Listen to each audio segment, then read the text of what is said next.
사랑에 대한 또 다른 말씀이 요한 1서 3장에도 나오는데, 자녀들아 우리가 말과 혀로만 사랑하지 말고 행함과 진실함으로 사랑하자라고 합니다. 아, 사랑이라는 것은 입으로 하는 게 아니구나. 사랑한다라는 것은 선물 한번 주고 끝나는 것이 사랑이 아니구나라는 것을 알 수 있습니다. 진실한 마음을 가지고 포기하지 않을 때 우리는 믿음과 사랑을 제대로 알 수 있습니다. 오늘 우리를 진실한 마음으로 찾아오시는 분이 있습니다. 우리를 참아주시고 또다시 믿어주시고 또다시 사랑해주시는 분이 있습니다. 하나님은 우리를 포기하지 않으십니다. 서강대학교 교수님 중에 장영희 교수님이라는 분이 있어요. 2009년 소천하신 분인데, 그분은 평생을 태어나서 1년 만에 소아마비로 두 다리를 쓰지 못하는 채로 생후 1년 만에 그렇게 되셔서 평생을 60 가까이 살다가 떠나셨습니다. 두 다리 못 쓰시고, 그래서 장애인에 대한 이런 사회 여러 편견과 차별에 맞서서 표현도 하시고, 나중에는 8년 동안 암과의 싸움에서도 희망을 잃지 않으셨다라고 합니다. 어린 시절 겪었던 어려움을 그렇게 고백합니다. 학교가 가까워서 엄마가 데려다주고, 또 대학생 오빠가 있어서 오빠가 데려다주고 했는데, 중학교 고등학교로 가면서 학교가 멀어지니까 이제는 택시를 타야 되는 거리가 된 거예요. 그때만 하더라도 택시 운전수 아저씨들이 좀 불친절한 경우가 많아서, 옛날에 뭐 있었죠? 안경 쓴 사람한테 온다 그랬고, 아침에 첫 손님으로 여자한테 온다 그랬고, 또 하다못해 장애인이니까 태우고 싶었겠어요. 그래서 기본 요금 거리 간다고 투덜투덜대고, 또 골목으로 들어갔다고 또 투덜투덜대고, 또 그러다 보니까 또 어떤 때는 장애인이고 그러니까 5시간 동안 택시를 못 잡아서 멀거니 서 있던 때도 있었다라고 합니다. 그런 게 제일 힘들었다라고 합니다. 그분이 이제 돌아가시기 전에 책을 썼는데, 책에 행복의 조건 3가지를 이렇게 이야기합니다.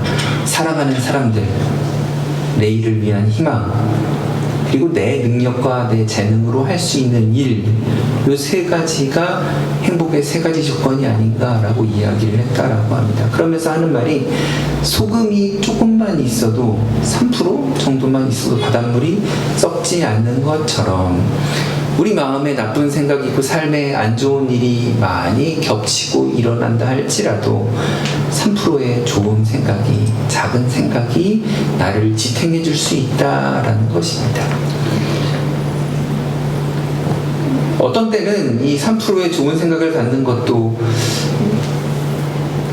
이거 자체가 기적일 때도 있습니다. 쉽지 않을 때가 있습니다. 하지만 터벅터벅 한 걸음 한 걸음 매 순간 최선을 다해서 걸어가다 보면 언젠가 나비나 새처럼 자유롭게 하늘을 나는 것처럼 나를 누르고 있는 어려움들 속에서 기쁨을 맛볼 날이 오지 않을까 싶습니다.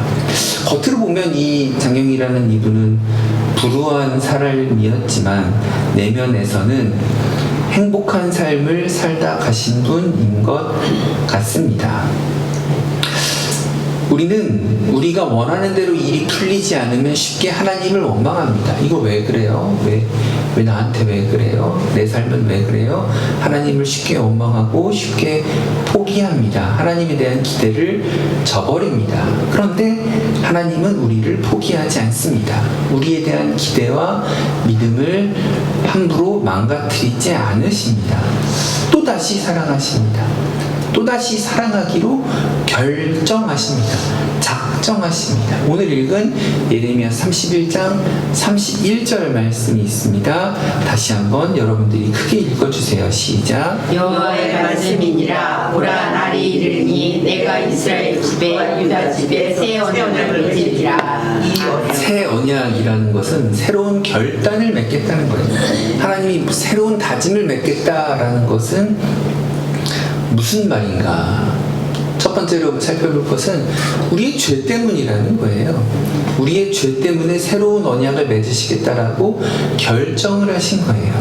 32절 한번 읽어주시겠어요? 시작. 이 언약은 내가 그들의 조상들이 손을 잡고 애굽 땅에서 인도하여 냈던 날에 맺은 것과 같지 아니할 것은 내가 그들이 남편이 되었어도 그들이 내 언약을 깨뜨렸으리라. 여호와의 말씀이니라. 여기서 하나님이 이스라엘과 맺은 언약이라는 것은 옛날에 출애굽기 때 모세를 통하여 주신 율법을 이야기합니다. 그래서 하나님이 이스라엘을 신부로 맞아주시고 하나님 스스로 남편 되어주셨습니다.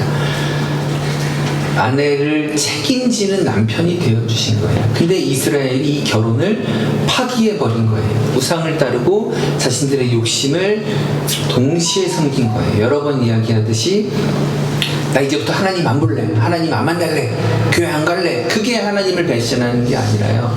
하나님도 좋습니다. 아유 돈도 좋습니다. 부처님도 좋습니다. 무당 찾아가는 것도 좋아요. 하나님 너무 좋아요. 하나님 찬양해요. 감사합니다. 할렐루야. 그런데 돈이 너무 좋아요. 이게 하나님을 배신하는 거예요. 이스라엘 백성들이 그랬어요. 이스라엘 백성들이 이제 다시는 내가 하나님 앞에 제사드리지 않겠습니다라고 한 적은 없어요.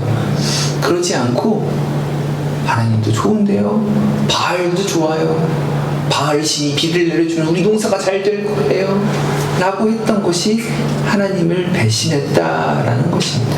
하나님과의 관계를 망치는 것입니다.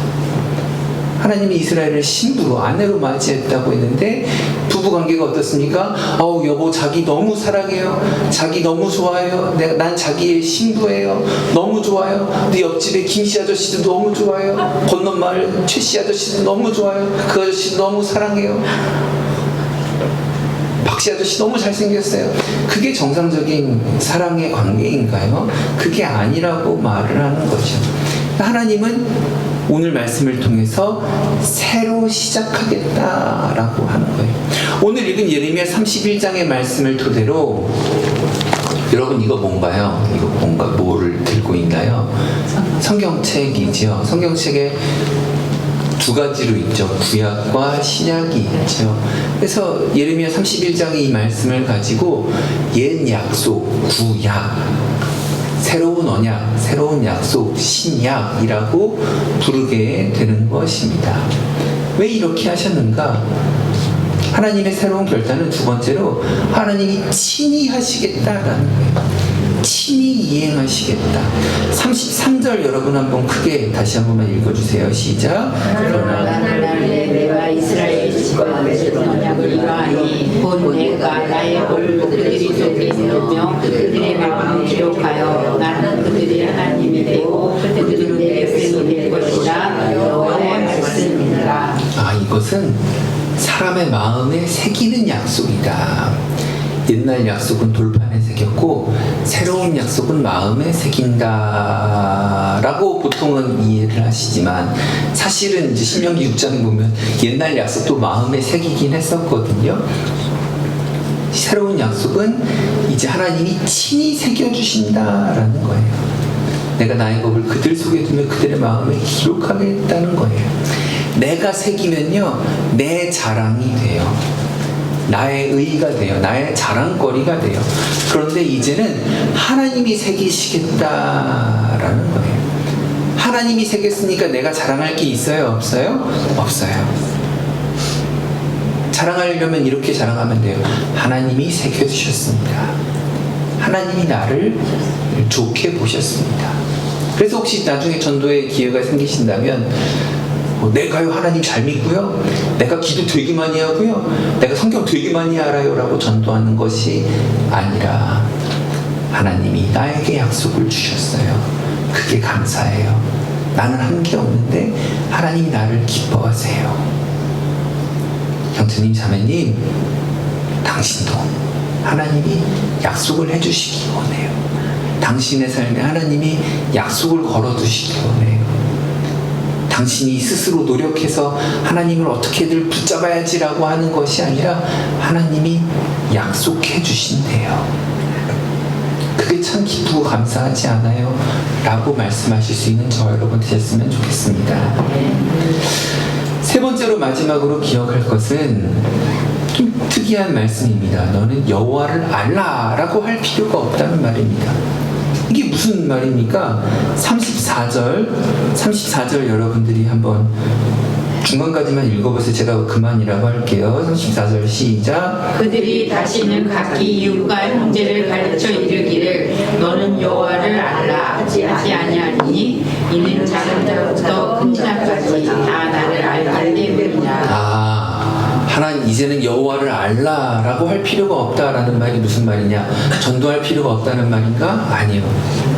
신명기 말씀에 내 하나님을 사랑하고 내 하나님 여호와를 알라라고 가르칩니다. 그런데 이제는 예레미야 31장 34절에 여호와를 알라라고 할 필요가 없다라는 거예요. 이 말은 하나님이 발 동동 구르면서 아이고 어떡해, 아이고 우리 사랑하는 아무개가 나를 좀 예뻐해, 나를 사랑해줘야 되는데, 나를 찬양해줘야 되는데 라고 발 동동 구르면서 기다리시는 분이 아니라는 거예요. 이미 먼저 우리를 사랑하시고 우리에게 다가와 준다라는 말씀이십니다. 많은 사람들이요, 부끄럽지만 저도요, 내가 하나님 믿어준다라고 생각할 때가 많습니다. 저도 그렇습니다. 많은 분들이 그래요. 내가 교회 나가줘야지.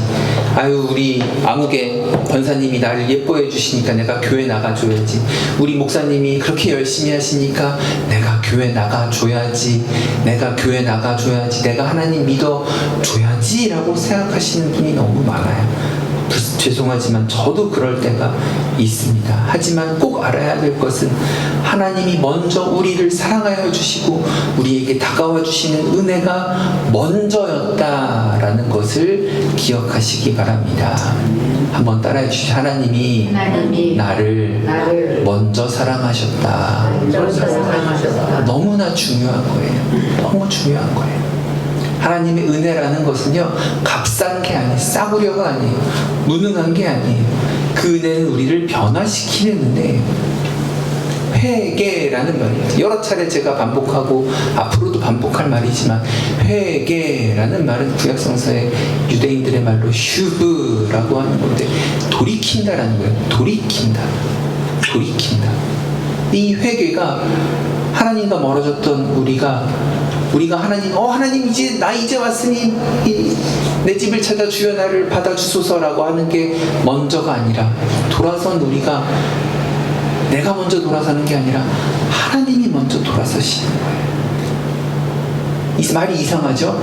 하나님이 돌아선다라는 건 슈브, 구약성서의 유대인들의 말에 슈브, 회개한다라는 건데, 하나님이 먼저 돌아서시는 거예요. 하나님이 먼저 회개하시는 거예요. 하나님이 먼저 돌아서시고 우리가 돌아서게 되는 것입니다.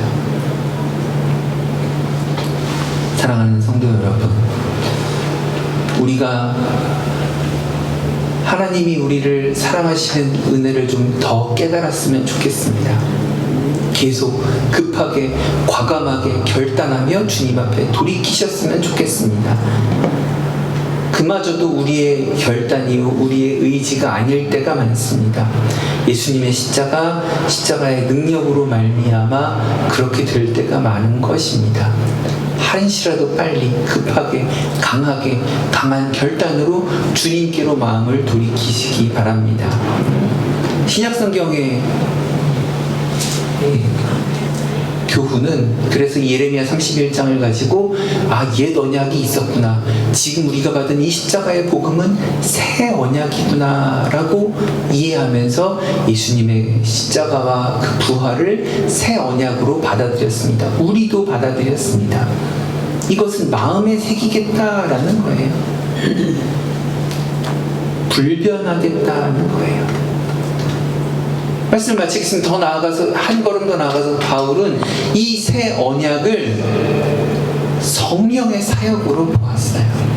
성령을 우리에게 보내주신다라는 것이 새 언약인가 보다. 하나님께서 예수님을 믿고 따르는 모든 교회와 성도들에게 성령을 부어주시겠다라는 거예요. 깨어지는 돌이나 종이 위에 쓴 언약이 아니라 성령을 우리 마음에 부어주셔서 새 언약을 주시겠다라는 것입니다. 한번 따라해 주십시오. 새 언약이 새 언약이 나에게 있습니다. 나에게 있습니다. 아멘이십니까? 아멘. 한 번 더 따라해 주십시오. 성령님이 나에게 오셨습니다. 아멘이십니까? 이로써 새 언약을 하리라는 것, 새 언약을 맺으리라. 제발 좀 새 언약을 맺어라, 새 언약을 해라라고 하는 것이 아니라 하나님께서 내가 새 언약을 맺으리라라는 말씀의 의미가 무엇인지를 곰곰이 생각해 보실 수 있는 저와 여러분 되시면 좋을 것 같습니다.